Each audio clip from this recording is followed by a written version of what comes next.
सभी का हिंदी प्रज्ञा चैनल पर स्वागत है। सभी को नमस्कार। हम पढ़ रहे हैं अलंकार और कक्षा 12 में हिंदी साहित्य में जो अलंकार है वो मैं करवा रही हूँ अभी। तो कई अलंकार हमने पढ़ लिए, आज दृष्टांत अलंकार पढ़ते हैं जो कि उदाहरण अलंकार से बिल्कुल मिलता जुलता अलंकार है।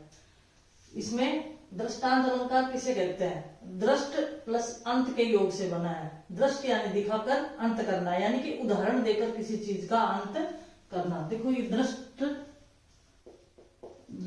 प्लस अंत, दृष्ट का दिखाना, दिखाना और फिर अंत करना यानी कि किसी बात को उदाहरण देकर उसे स्पष्ट करना कहलाता है। तो जहां पहले एक बात कही जाए फिर उससे मिलती जुलती दूसरी बात कही जाए, जहां पहले एक बात कही जाए और फिर उससे मिलती जुलती दूसरी बात कही जाए और दोनों में बिंब प्रतिबिंब का भाव हो। आप सीधे से ये समझ सकते हैं कि जहां किसी बात को उदाहरण देकर समझाया जाए और उदाहरण सूचक शब्दों का उदाहरण सूचक जो शब्द होते हैं उनका प्रयोग नहीं हो। बिल्कुल सीधी सी परिभाषा आप याद रखें, ये तो पारिभाषिक शब्दावली में हमने लिख दी।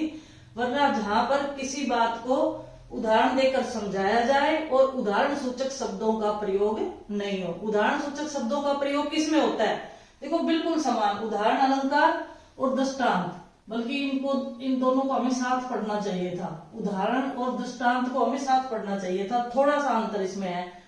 जब किसी बात को उदाहरण देकर समझाया जाए, उदाहरण सूचक शब्दों का प्रयोग जहां पर हो वहां उदाहरण अलंकार होता है, और जब किसी बात को उदाहरण देकर समझाया जाए और उदाहरण सूचक शब्दों का प्रयोग नहीं हो वहां दृष्टांत अलंकार होता है। सिर्फ इतना सा ही अंतर है इन दोनों में।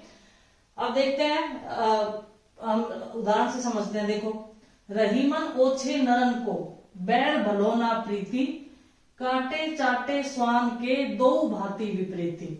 रहीमदास जी कह रहे हैं कि ओछे व्यक्तियों का, ओछे नरन, नरन का, नर का अर्थ क्या होता है? व्यक्तियों का, व्यक्ति का ना तो बैर अच्छा है, यानी कि ना तो उससे बैर करना चाहिए, दुश्मनी करनी चाहिए, बैर भलो ना प्रीति, और ना ही उससे प्रेम भाव बढ़ाना चाहिए। रहीमदास जी क्या कह रहे हैं कि ओछे व्यक्तियों के साथ ना तो बैर रखना चाहिए, ना ही उनसे प्रेम भाव रखना चाहिए। काटे चाटे स्वान के, जिस प्रकार से जो कुत्ता होता है, स्वान का अर्थ क्या होगा? कुत्ता। जिस प्रकार से जो कुत्ता होता है अगर वह काटता है तो भी विपरीत ही होता है, यानी कि काटता है तो भी दुखदायी होता है, चाटे तो भी उससे कोई ना कोई रोग होने की संभावना होती है।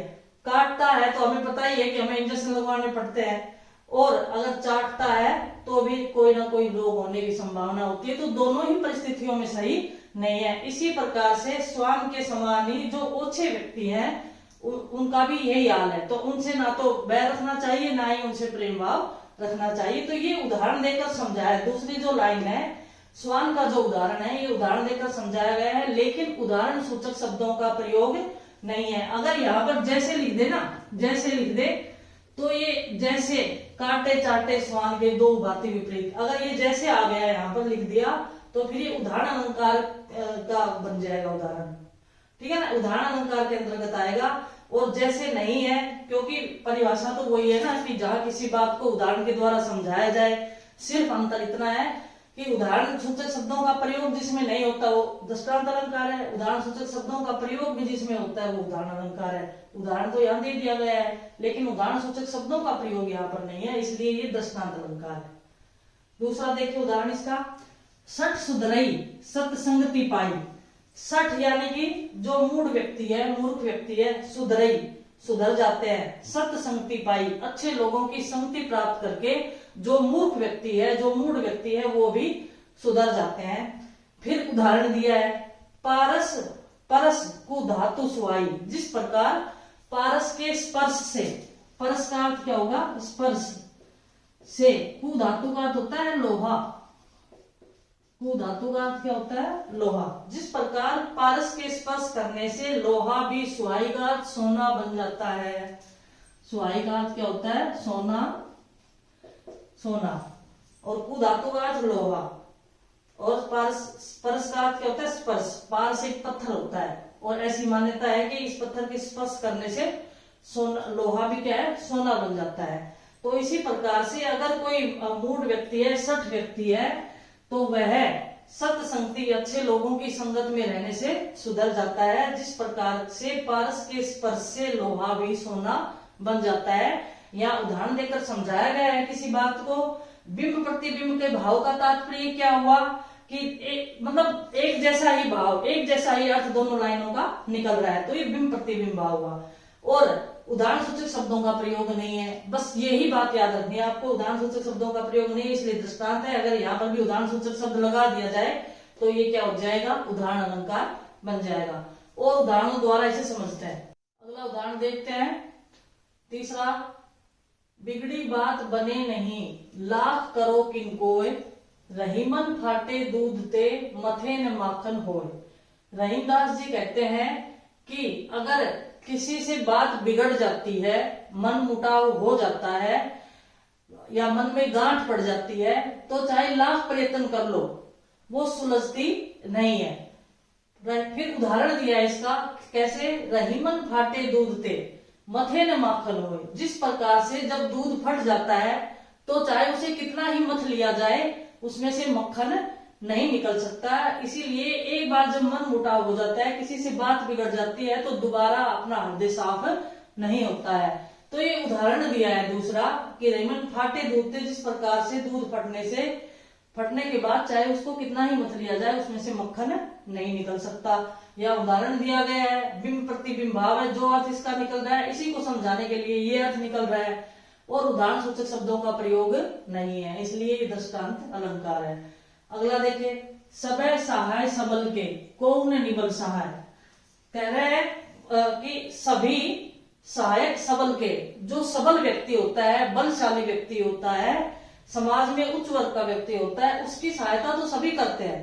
कौन निबल सहाय, और निर्बल की सहायता कोई भी नहीं करता। कौन निबल सहाय। फिर उदाहरण दिया है, पवन जगावत आग को, दीपक देत बुझाए। जिस प्रकार से जो अग्नि होती है वो बलशाली है, और पवन अग्नि को और अधिक भड़का देता है। पवन जो है, पवन यानी कि हवा, पवन का अर्थ क्या होगा, हवा, अग्नि को और अधिक भड़का देता है। जब हवा चलती है तो क्या होता है, जब आग कहीं लगी होती है तो और अधिक लग जाएगी, और अधिक फैल जाएगी। दीपक देत बुझाए, और वही हवा, दीपक क्योंकि कम शक्तिशाली का प्रतीक है, अग्नि है वो शक्तिशाली का प्रतीक है, और वही हवा जब दीपक को लगती है तो दीपक को बुझा देती है। दीपक तो बुझ जाता है, और जब आग के वो पवन लगती है तो वो और अधिक भड़क जाती है और अधिक तीव्र हो जाती है। तो इसी प्रकार से सभी लोग सबल व्यक्तियों की तो सहायता करते हैं, बलशाली व्यक्तियों की, धनवान व्यक्तियों की, समाज के उच्च वर्ग के लोगों की सहायता करते हैं, लेकिन जो वास्तव में जिनकी सहायता करनी चाहिए, जो निर्बल व्यक्ति है, जो समाज का कमजोर तबका है, उनकी कोई भी सहायता नहीं करता। फिर ये उदाहरण बताया है कि पवन जगावत आग को, जिस प्रकार से जो हवा है वह अग्नि को तो जगा देती है, जगाने का तात्पर्य अग्नि और अधिक लग जाती है और अधिक तीव्र हो जाती है। दीपक देत हो जाए, और वही हवा दीपक को बुझा देती है। आगे देखिए अगला उदाहरण, संगति सुमति न पावही, परे कुमति के धंध, राखो मेली कपूर में, हींग न होत सुगंध। बड़ा अच्छा उदाहरण है। संगति सुमति न पाई, यहाँ पर संगति का, अच्छी संगति का और बुरी संगति का महत्व बताया है कि जो लोग परे यानी कि पड़े हुए हैं, कुमति बुरी बुद्धि के धंधे में, यानी कि जो लोग बुरी बुद्धि वालों के साथ है, जो जिन लोगों ने बुरी बुद्धि वाले लोगों की संगत कर रखी है, उनका साथ कर रखा है, संगति सोमती में पावी, ऐसे लोगों का अच्छी संगत का कोई प्रभाव नहीं पड़ता। जो लोग बुरी संगत में फंसे हुए हैं उन लोगों पर अगर अच्छी संगत यानी कि अच्छा प्रभाव डाला जाए तो उसका भी कोई प्रभाव नहीं पड़ता। राखो मेली कपूर में, हींग न होत सुगंध। अब उदाहरण बताया है कि जिस प्रकार से राखो मेली का अर्थ मिला करके साथ रखना, कपूर में हींग न होत सुगंध। अगर हींग को कपूर के साथ मिलाकर रखेंगे तो उसमें से कपूर की सुगंध नहीं आएगी, वो अच्छी संगति का प्रभाव उस पर नहीं पड़ेगा। उसमें तो पहले से ही जो सुगंध है हींग में वही आती रहेगी, लेकिन कपूर के साथ मिलाकर अगर सोचे कि कपूर की सुगंध इसमें आ जाएगी हींग में, तो ऐसा नहीं होगा, क्योंकि उसका दुष्प्रभाव उस पर पड़ चुका है। इसी प्रकार से बुरी संगति में जो लोग रहते हैं वो आदतन वैसे ही हो जाते हैं, उसके ऊपर चाहे कितना ही प्रभाव डाला जाए, कितने ही अच्छे लोगों से मिलाया जाए, कितने ही अच्छे संगत में रखा जाए, लेकिन उन पर इनका कोई असर नहीं पड़ता। जिस प्रकार से हींग को कपूर के साथ मिलाकर अगर रखेंगे तो हींग में कपूर का कोई प्रभाव नहीं पड़ेगा। तो यहाँ भी उदाहरण दिया है, ये दूसरी लाइन उदाहरण है, बिंब प्रतिबिंब भाव है, जो भाव इसका निकल रहा है उसी भाव को समझाने के लिए ये बात कही गई है। और चूंकि उदाहरण सूचक शब्दों का प्रयोग यहाँ पर नहीं है, अगर इन्हीं लाइनों में उदाहरण सूचक शब्दों का प्रयोग आ जाए तो यही उदाहरण अलंकार बन जाएंगे, ये विशेष ध्यान रखें आप, है ना।